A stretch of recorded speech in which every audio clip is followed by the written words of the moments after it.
बिस्मिल्लाहिर्रहमानिर्रहीम अस्सलाम वालेकुम वरहमतुल्लाहि वबरकातुहू। उम्मीद करती हूँ कि आप बिल्कुल खैरियत से होंगे। अल्लाह आप सबको अपनी हिफ्ज़ व ईमान में रखे, आमीन या रब्बिल आलमीन। अल्लाह का फरमान है, वला तुतिल काफिरीन वजाहिदहुम बिही जिहादन कबीरा।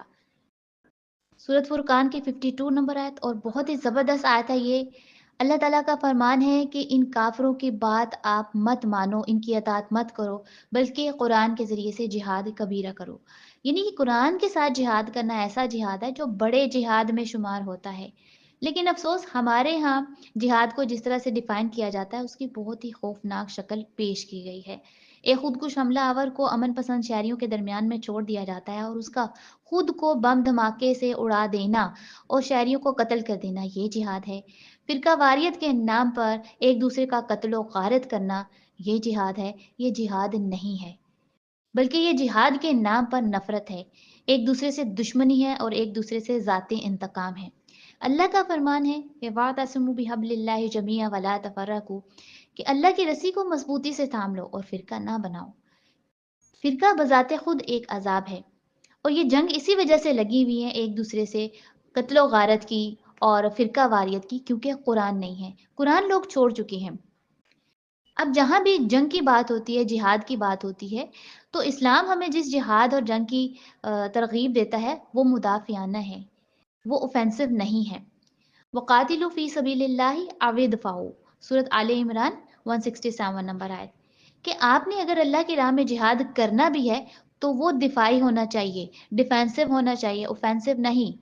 क्योंकि इस्लाम हमें इस चीज़ की दावत देता है कि अगर कोई गैर मुस्लिम भी है और वो अमन पसंद है, तो उससे यानी गैर मुस्लिम का जान, माल, इज़्ज़त उस मुसलमान से महफूज़ रहेगा। ये उस पर फ़र्ज़ हो जाता है मुसलमान पर, उसको अमन देना, उसकी जान और माल की हिफाज़त करना। तो अगर आप जिहाद को ये नाम देते हैं और इतनी खौफ़नाक शक्ल आप लोगों के सामने पेश कर रहे हैं, तो फिर कैसे ना मुसलमानों का इमेज पूरी दुनिया में ख़राब हो? क्यों ना उनको लोग दहशतगर्द कहें? इसी वजह से कहते हैं ना, क्योंकि वो इस्लाम का नाम लेकर, अल्लाह का नाम लेकर, नारा तकबीर लगाकर, और फिर वो बेगुनाह शहरियों को कत्ल भी करते हैं और खुदकुश हमलावर बनते हैं। उनकी तरबियत ऐसी की जाती है। तो बहुत ही गलत तरीके से हमारे दीन को पूरी दुनिया में पेश किया जा रहा है, सिर्फ़ और सिर्फ़ इन फ़िरका वाराना लोगों की वजह से, और इस फ़िरका वाराना दुश्मनी और नफ़रत और इंतकाम की आग में।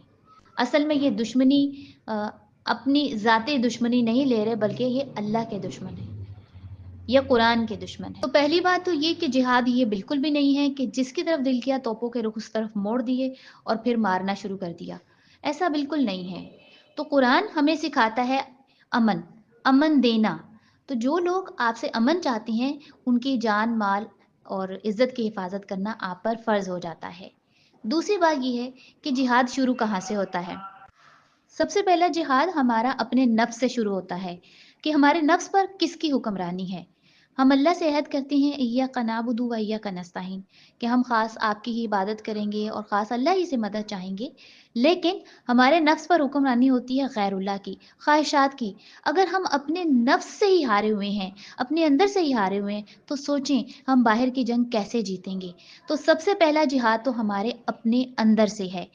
अल्लाह ताला फरमाते हैं, वमन अज़ल्लु मिम्मन इत्तबअ हवाहु बिगैरि हुदम मिनल्लाहि इन्नल्लाहा ला यहदिल कौमिज़ ज़ालिमीन, सूरत कसस 50 नंबर आयत। और उससे ज़्यादा गुमराह कौन हो सकता है, जो अल्लाह की हदायत के बगैर अपनी ख्वाहिशात की इत्तबा करता है। अपनी ख्वाहिशात को उसने इलाह बना लिया है, अपने नफ्स को उसने इलाह बना लिया है, तो उसको कोई हदायत नहीं दे सकता, और ना अल्लाह ज़ालिमों को हदायत देता है। अब जिसने अपने नफ्स पर कंट्रोल कर लिया और उस पर अल्लाह को हुक्मरान बनाया, तो सोचें क्या वो किसी के साथ ज़्यादती कर सकता है? वो चाहे बीवी शोहर के साथ मामला हो, बीवी का शोहर के साथ, या शोहर का बीवी के साथ, या औलाद का माँ-बाप के साथ, या माँ-बाप का औलाद के साथ, या बड़े लेवल पर आप चले जाएँ, हुक्मरानों का अवाम के साथ और अवाम का हुक्मरानों के साथ। तो जिसने अपने अंदर की जंग जीत ली, जिसने अपने नफ्स को मार दिया, अपनी ख्वाहिशात को मार दिया, वो किसी के साथ ज़्यादती हरगिज़ नहीं करेगा। लिहाज़ा सबसे पहले हमें अपने अंदर की जंग को जीतना है, अपने अंदर से जिहाद करना है, अपने नफ्स से जिहाद करना है, अपने ख्वाहिशात को कुचलना है, मारना है। किसके लिए? अल्लाह के लिए। کیونکہ ایاک نعبد و ایاک نستعین کا عہد اسی صورت میں مکمل ہوتا ہے جب ہماری ہر چیز اللہ کے لیے وقف ہو جاتی ہے، ہمارا دیکھنا، ہمارا سننا، ہمارا اٹھنا بیٹھنا، ہمارا چلنا پھرنا، ایون کہ ہمارا لوگوں کے ساتھ معاملات بھی، وہ صرف اور صرف اللہ کی خاطر ہوتی ہیں۔ ہم اپنی خواہش کو مار کر صرف اور صرف اللہ کی محبت میں اس کی بات کو اول رکھتے ہیں، اور اس کو ہی اپنے اوپر ہی نہیں بلکہ دوسروں پر بھی پھر نافذ کرنے کی کوشش کرتے ہیں، تو پھر معاشرے میں امن اور سکون اور اطمینان قائم ہوتا ہے۔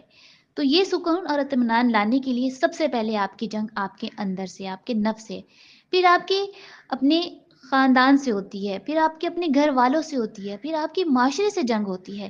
تو یہ ساری جنگیں یہ سب جہاد میں آتی ہیں، اور یہ جہاد ہو رہا ہے جہاد بالقرآن، اور یہ جہاد کبیرہ ہے۔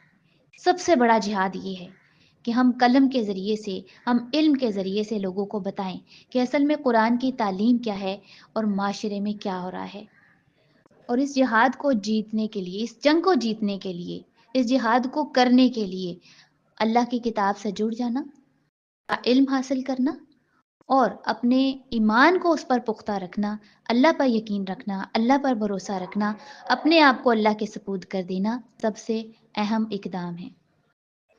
تو یہ قدم اٹھائیے اور قرآن کا علم حاصل کریں، اس پر گرفت حاصل کریں، اپنی مضبوط کریں گرفت، اللہ پر ایمان، اللہ پر بھروسہ اور یقین قائم رکھیں۔